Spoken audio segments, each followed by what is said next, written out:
Hello, you wonderful people, and welcome to another episode of Crime Centric. This being a show where we talk about crime dramas that I watch. For today's episode, I'm going to talk about the latest episode of Blindspot. Quite a few things went down in this episode, so let's break everything down. First of all, we have the whole, what the case ends up being, that basically there's that little, map thing that's on the front that they've walked by so many times, but never realized until now. It's like, oh, this is actually a piece to the, tattoos and stuff like that, interestingly enough. And they end up bringing in Boston because Boston was the one who'd be able to kind of figure everything out. And I love it in the end when Boston's kind of rocking everything and they're like, oh man, great job, Boston. And then and Rich is kind of like, no, actually it was kind of a team effort and stuff like that. It's like, yeah, but Boston's the one that knows everything. Yeah, but who's the one that brought Boston in?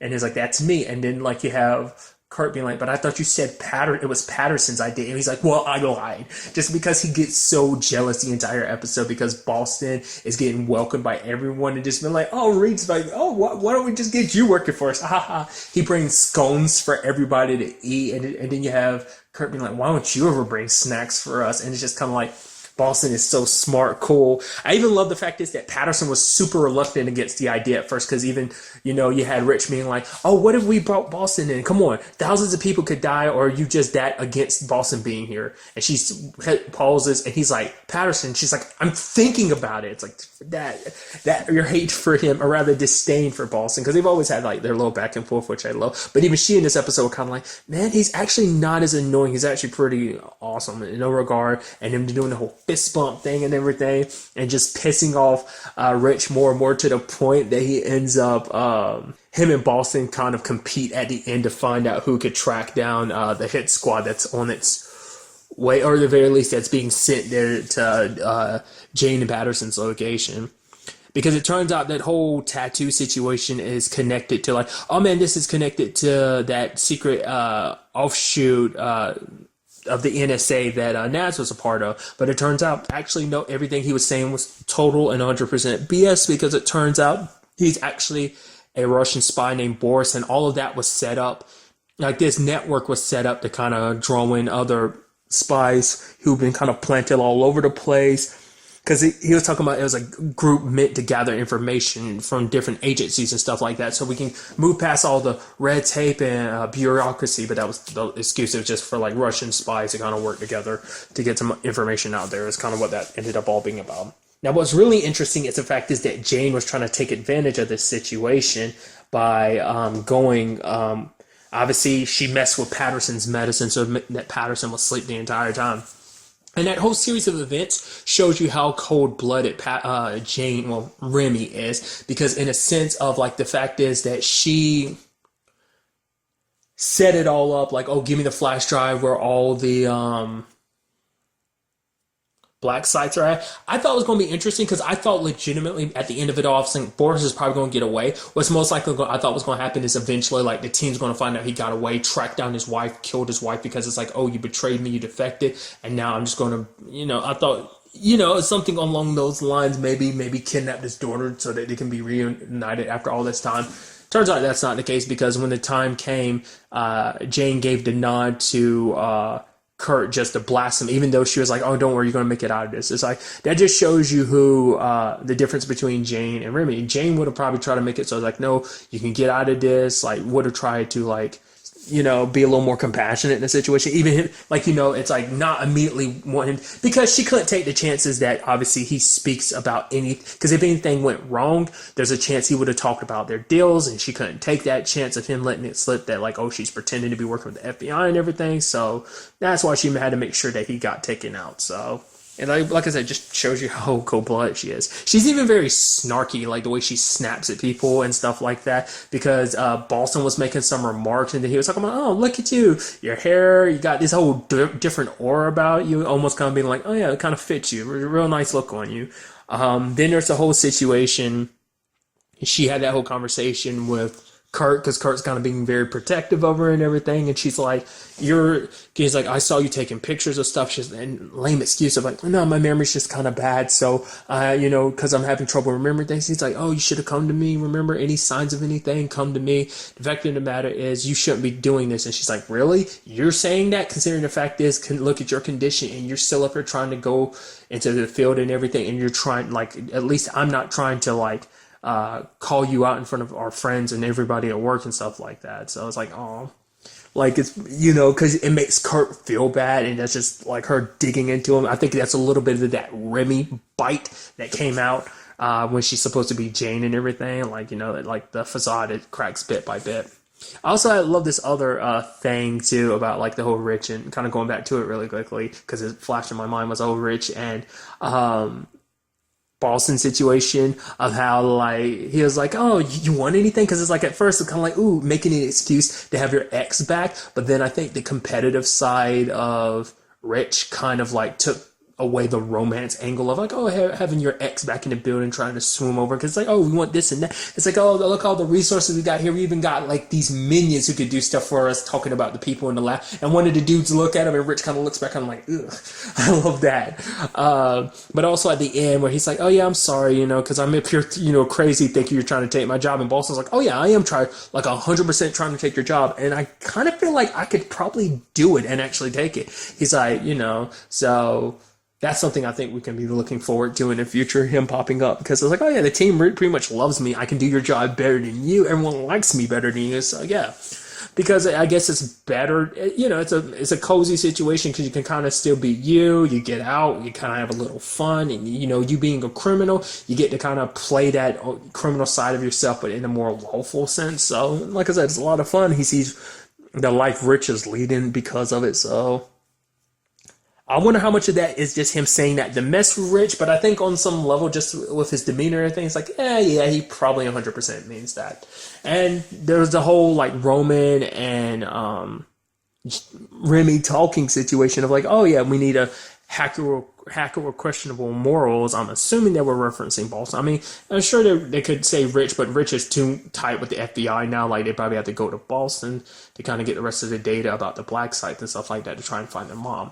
Which, like I said, in itself is an interesting thing, because when that time comes, it's going to have to be an explanation of like, no, I'm not Jane anymore. I'm Remy, remember? Once again, like, the fact of the matter is, like, this is the same woman that took your daughter from you, which your daughter's in your life now, but, maybe it's just because of the writing of the show and stuff like that, and just whatever the case may be, it's just kind of like, oh, your daughter's not around. Obviously, she's away in college and stuff like that. Like I said, I'd just be so interested to see like what that element would play towards for Remy. But either way, then there's another interesting side of things where we have Rich helping look into the whole Tasha situation. Then he shows Reed the picture of Tasha and Blake together, and is like, oh, whoa, what's that all about?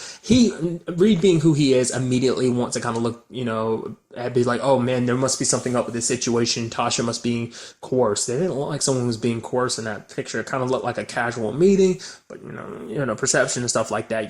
There's only so much you can get from like a single image.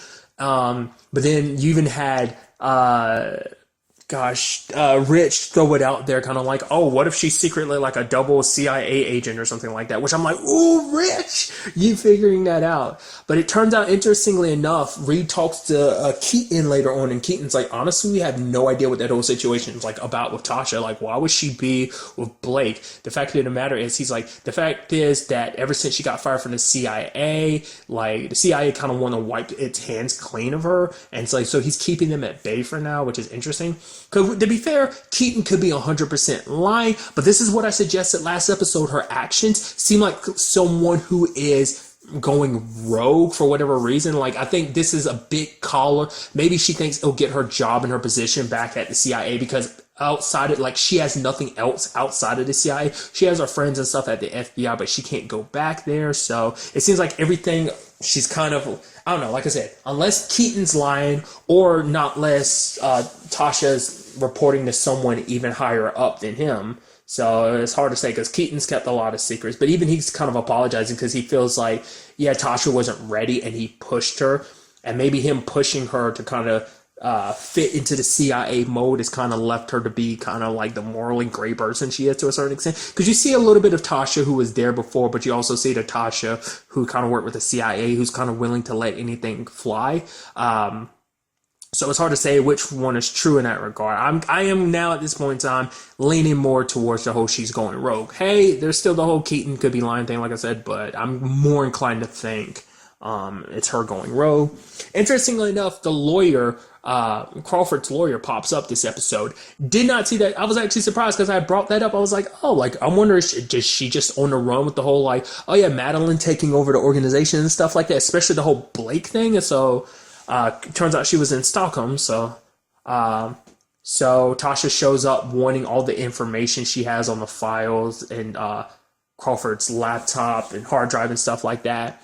And this is also interesting because I feel like this is our first kind of, like, all our villains in this show have been very psychotic in a sense, but like I think Madeline is on a whole other level because she talks about the fact of the matter is like, because Tasha ends up making this fake profile for her and stuff like that. This is stuff we found with the FBI knowing because it's not really about her. But then she's like, oh, the one thing she doesn't want the FBI to know is like she was super happy when her husband died. She didn't like him. The fact of the matter is, it's like she was pushing her husband to take over Blake's position at the top of HCI, but he didn't want to do it. So she was kind of like, oh, you're being a punk. So she decided, she's already a very powerful woman, but she wanted even more power. There's more she wanted.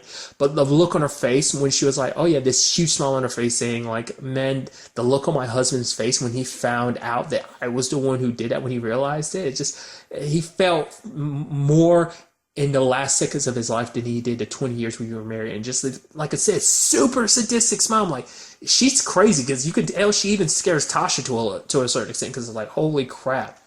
And then without hesitation, she ends up killing the lawyer lady. But it seems interesting because like the way the lawyer lady was talking, it was almost like, oh yeah, like I've set some precautions ahead of time. I don't know like what happens in that regard with all that, like whether she really did or whether that's just me reading too much in the situation. Because even she's kind of like, oh yeah, like no, like your husband and everyone else kind of underestimated you, but I didn't. So it's almost like she knew it was coming. So she kills her without hesitation. And it's kind of like Tasha like, oh yeah, here, I did, like I said, you're going to take care of it so we can clean this whole situation up. So Tasha makes it look like, I guess it's a robbery going wrong.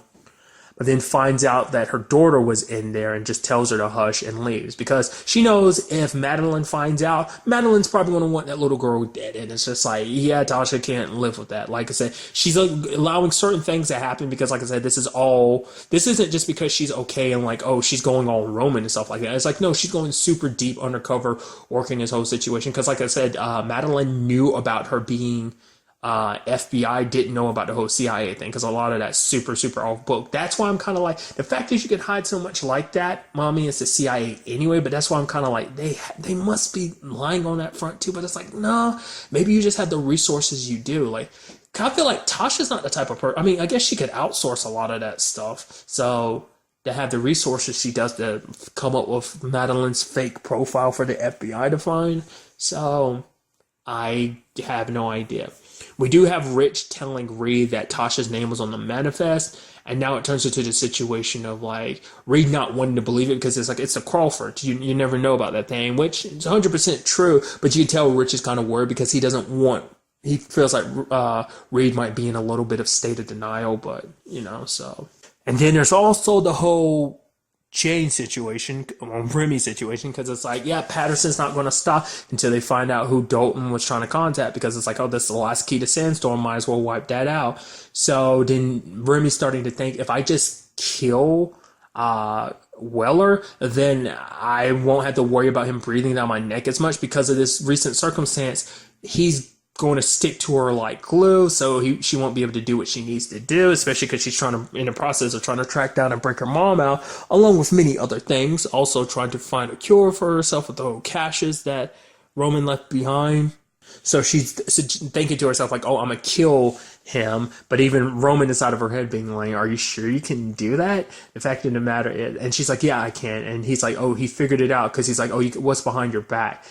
The question I'm curious about, because she's not going to do it, but the question I'm wondering about is she going to start making lame excuses like why she can't kill Kurt, like, oh, this and that? Is that going to be because it's just legitimately, like, is it going to be like Remy on some part starts caring because he cares so much that no matter what, the fact is he's showing her so much affection? I mean, like, let's not forget, like, Remy's growing up situation wasn't the best. Like, it's not like their mom was the best anyway. Like, Roman was very clear about that, but hey, Remy's point of view on that whole situation might be a little bit different, especially because so much of her life was gone. But I'm curious, like, at the time she spends with Kurt, even though she hates him so much, like, will spending time with him actually change her perception on a lot of things? Or subconsciously, is there some part of Jane that still kind of resonates inside of her that kind of keeps her from doing something like that. Who knows? We'll have to wait to see what goes down in the next episode, which I'm very excited to see where all of this takes us. But really, that's all I want to talk about in this episode. Till the next time we meet, be happy, be safe, live life to the fullest, and enjoy it. Good day and goodbye.